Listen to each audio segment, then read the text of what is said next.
Hey everyone, Grant here from Scissorboy. Today we're in sunny Las Vegas.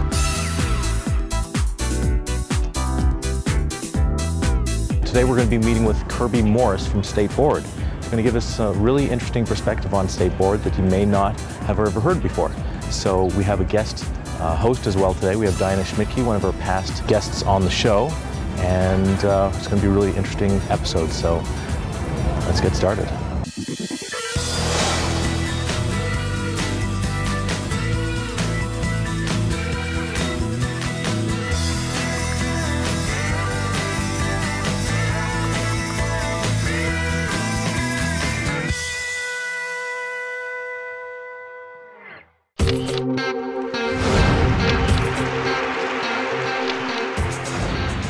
Hi Scissorboy fans, I'm Diana Schmidtke, and today joining us is Kirby Morris.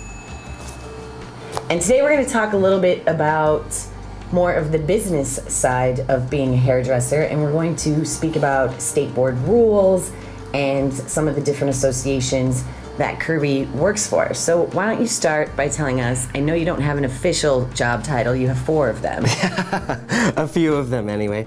Well, I'm a 3rd generation salon owner, so I've been in the business since birth. I've been on the Wyoming Board of Cosmetology for the past 10 years.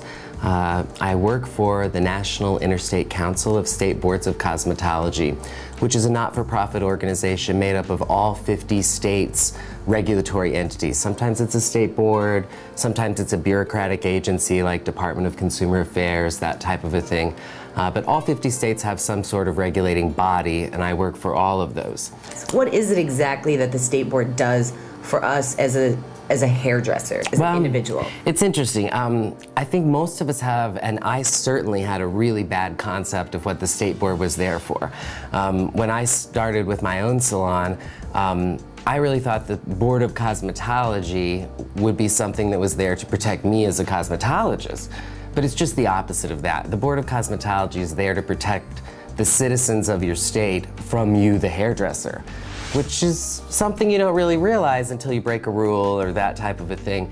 So we're there, and all boards are the same, whether it's the Board of Architects, the Board of Plumbing, or your Board of Barbering or Cosmetology. They're there to protect the citizens of the state from that industry.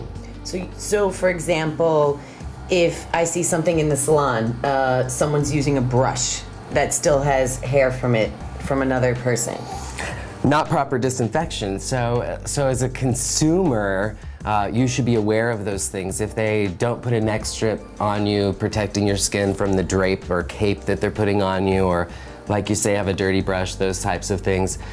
You want to be aware of that as a consumer, and those are things you want to report to your state board. So now if I'm a hairdresser though, and I see something in a salon, how can I report it? Where do I go? What's the website? Okay, so you can always go to nictesting.org because NIC has all 50 state boards as members, but really what you want to do is you want to contact whatever state you're in, you want to contact that regulatory entity or that state board and say, I had a service in this salon and it was dirty, whatever was dirty in there. The trick to that is that in government regulation, you're gonna have to actually sign a complaint. If you're just calling up and saying, hey, this salon at such and such street is dirty, we as regulators don't buy into that because you might just be a hairdresser who doesn't like that person or that's a former employee, that kind of thing. So you have to be willing to sign an actual complaint. Then we can send investigators in or inspectors in to check on that salon. If you're not willing to sign a complaint, then we're not willing to go out there and look at that salon because we can get in trouble for picking on certain salons, that kind of things. But when you see those things, when you see dirty things in the salon, it's a buyer beware. People die in salons almost every year from things that we're doing. And quite frankly, I was one of those people who was doing wrong things on a regular basis. I had no idea. You know, when you're in beauty school and they like clean the brushes, disinfect them, you do that. Then you move into a good salon, a great salon out there that's, you know, a big name salon, and they're not doing that. And you fall into that habit.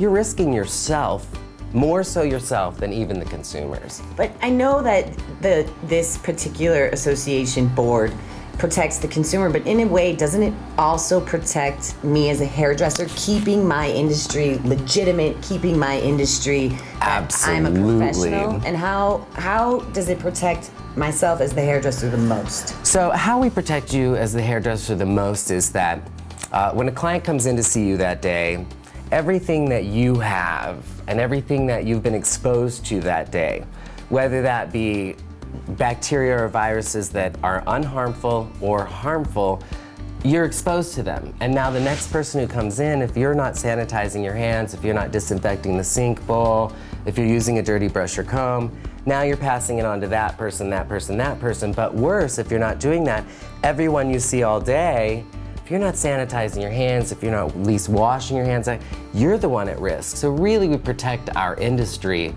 more than we protect the consumer because we're at a higher risk.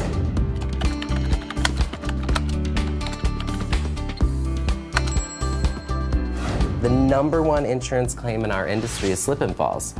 And most of the time it's us who slip and fall on that comb that's left on the floor. So the generations have changed, but that's a simple thing.